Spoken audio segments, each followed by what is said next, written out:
ጌታ ጸጋና ሰላም ቸርነትና ምሕረት በሁላችሁ ላይ ይሁን። ሳቅ በቤትሽ ይሁን። ኢየሱስ ይወድሻል። አሜን። ሕያው ክብር ክፍል 4 ትንቢተ ኢሳይያስ ምዕራፍ 40 በኢየሱስ ስም አነባል። አሜን። አጥናኑ ሕዝቤን አጥናኑ ይላል አምላካችሁ። ለኢየሩሳሌም ልብ ተናገሩ፣ የተቀጠረችበት ወራት እንደተፈጸመ ኃጢአቷ እንደተሰረየ ከእግዚአብሔር እጅ ስለ ኃጢአቷ ሁሉ 2 እጥፍ እንደተቀበለች ወደ እርሷ ጩህ።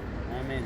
የአዋጅ ነጋሪ ቃል የእግዚአብሔርን መንገድ በምድረ በዳ ጥረጉ፣ ለአምላካችሁ ጎዳናን በበረሃ አስተካክሉ። ሸለቆው ሁሉ ከፍ ይላል፣ ተራራውና ኮረብታው ሁሉ ዝቅ ይላል፣ ጠማማውም ይቀናል፣ ስርጓጓጡም ሜዳ ይሆናል።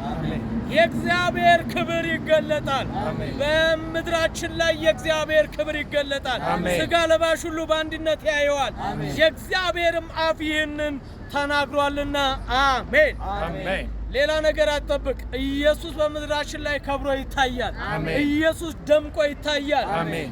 የአብ ክብር የሆነው ኢየሱስ ደምቆ ይታያል። እግዚአብሔር ደስ የተሰኘበት ልጁ በምድራችን ላይ ይከብራል። ለዚህ ጌታ ዝቅ ብለን ክብር እንሰጠዋለን። አሜን። ለከበረው ንጉሥ ክብር ይሁንለት፣ ለታረደው ጌታ ክብር ይሁንለት።